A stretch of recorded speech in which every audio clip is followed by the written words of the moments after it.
There we go. Beautiful big old buffalo bulls, as we often call them, Dagga boys. From the look of it, there's still one lying down as well, so this is obviously where they slept last night. Probably came in later, in the later hours of last night, had a drink of water maybe even, and spent most of the evening here just lying down and sleeping a bit and ruminating. Just going to roll down a bit more, maybe get a quick glimpse of those baboons as well before they move off. And then we're going to spend some time with these buffalo. They'll be here for a while. And then of course, big old buffalo. Huge bull, the guy that's just turning away from us there. Massively built, solid guy. How many are 1, 2, 3, 4, 5? About 10 of the big 5 here. 11, there's another one at the back. I'll get back to the big 5 term just now and explain a bit more where that originates from and what the meaning behind it is. But if you look at the sort of the original meaning or the original term of big 5, which originated in the hunting days, buffalo would probably feature as the number 1 there.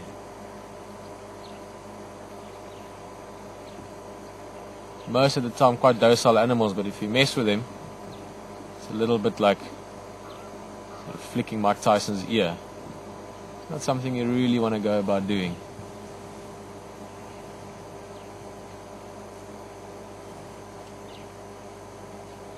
See these guys also having a good look at us, lifting their noses, trying to sniff us. At the moment they can't really smell us. The breeze is sort of coming sort of from the side, almost from them towards us more. So even though they're testing and sniffing the wind for our scent, they're not going to get it just yet.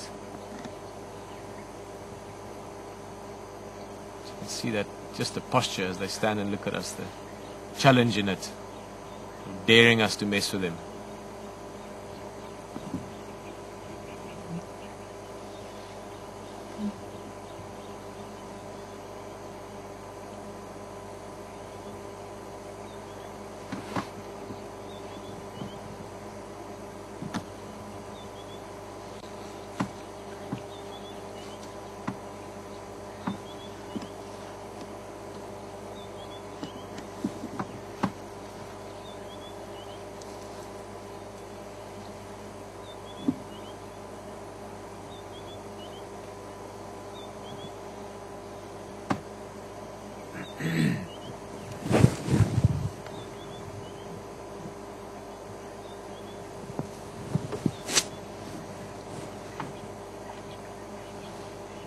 Giving us a nice side profile there. All these bulls, like I said, refer to them typically as Dagga boys. Basically just means sort of big mature bulls, and quite often they hang around in groups like this, sort of anything from 2 or 3 together up to maybe 15 or so. And they're all in very good shape, as you can see. All these guys, except there is actually one cow with them at the moment, but except for the rest of them, all really good condition, bulky, well muscled, really good condition. The horns are really, bosses are well developed, so they're at an age where they really can compete quite well with any other males, any other bulls. So they would often just hang around in these bachelor groups. They don't have to move as much. With your big herds, if you've got 300, 400, 500 buffalo, they've really got to move a lot. By being in smaller groups, they can afford to hang around where the grass is the best and there's lots of water, so they can really stay in good shape. Bless you. Thank you. Whereas if they were with the big herds all the time, they'd have to move all the time, not always eat the best grass. So it benefits them to hang around in small groups. They're safe enough because they're in such good shape, such big guys. They can easily chase away predators. It's not likely that lions will take a big male out of a group like this. So they can afford to eat the best grass, chill out a little bit, drink water, get nice and strong, and then integrate themselves back into the big herds basically whenever they want to, and they'll be easily able to outcompete some of the other bulls there and get some mating opportunities.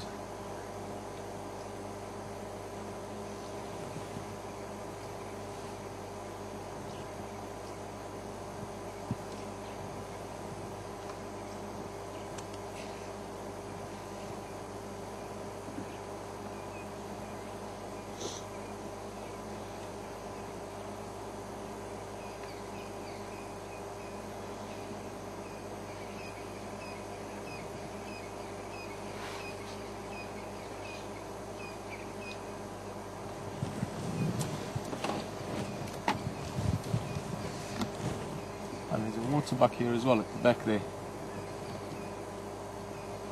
quite a few mammals around.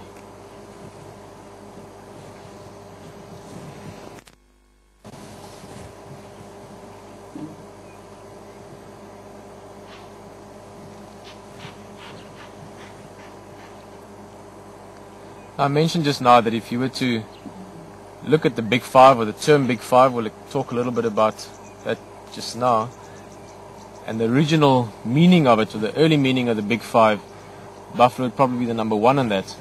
Now, Big Five has become a very big tourist term. It's something that people typically come to see, to an extent that it sometimes overshadows a lot of the other things that are out here to see, but it originates from the early hunting days, so from the 1900s, early sort of, well, late 1800s, even early 1900s, when a lot of people came from the Western world to come and hunt in Africa for its big game. That's where the term game drive comes from. Back then it was seen as the hunting game. And Big Five were basically just the 5 most dangerous animal species to hunt. So that's why things like hippo aren't part of the Big Five, giraffe aren't part of the Big Five, cheetah not part of it. So the Big Five is your buffalo, elephant, lion, leopard, and then rhino. Now again, if you were technical about it, the early sort of origin of the Big Five term, specifically only black rhino. Black and white rhino, obviously 2 different species. So these days, again, we talk about rhino almost as one species when you use the term Big Five. So technically we should say the Big Six for that matter. The reason for that is that it was the black rhino. The black rhino is a much more aggressive animal, not something you want to mess with too much. So the white rhino weren't seen as so dangerous to hunt. So these are terms that sort of have evolved as well. These days the Big Five actually includes 6 species. There's also more and more people are using the Big Seven to include into that the wild dog and the cheetah as well. So if you say you've got the Big Seven, that means you've got all the major big predators. And those are things people are quite keen to see when they come out to Africa. Strong associations with Africa when you think of the African hunting dog, which is nearly extinct at one stage, and obviously the cheetah as well.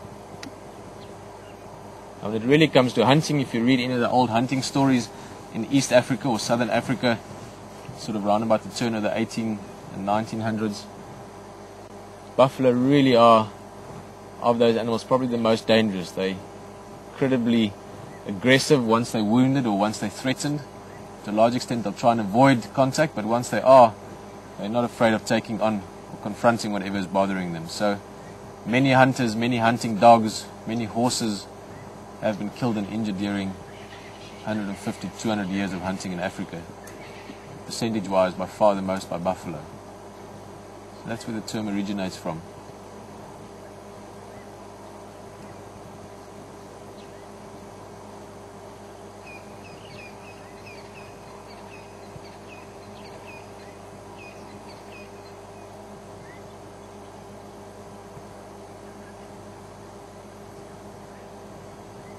Seems they're all getting a little bit more active now. All of them standing at least. There's not much going on. They're sort of just checking out the environment, smelling, looking around. Not ruminating that much. Again, they would have done most of the ruminating during the course of the night. So they'll soon start moving along and probably grazing a little bit, just filling up their stomachs again with some grass. Who knows what else? Maybe even go for a drink, although it does look like they might just move off and start grazing. And then of course, as we say that, they lie down. They lie down. That's the one female in this group. It's quite an interesting group. They've been around for months now. And we see them every now and again. Essentially a typical bachelor group, all big, heavy, mature males. And then this is one female that's just been hanging around with them. And oddly enough, I don't see a calf this morning. She used to have a calf with her. We'll have a close look if we can see that calf. Otherwise, that'll show you why the big males are comfortable and safe in this group, but maybe the calf got taken out by lions. We'll have a look around now. I haven't seen. Have you seen him at all, Helen? No, I think the calf was taken down a while ago by a male lion. Okay. Yeah. About a month ago or more. All right.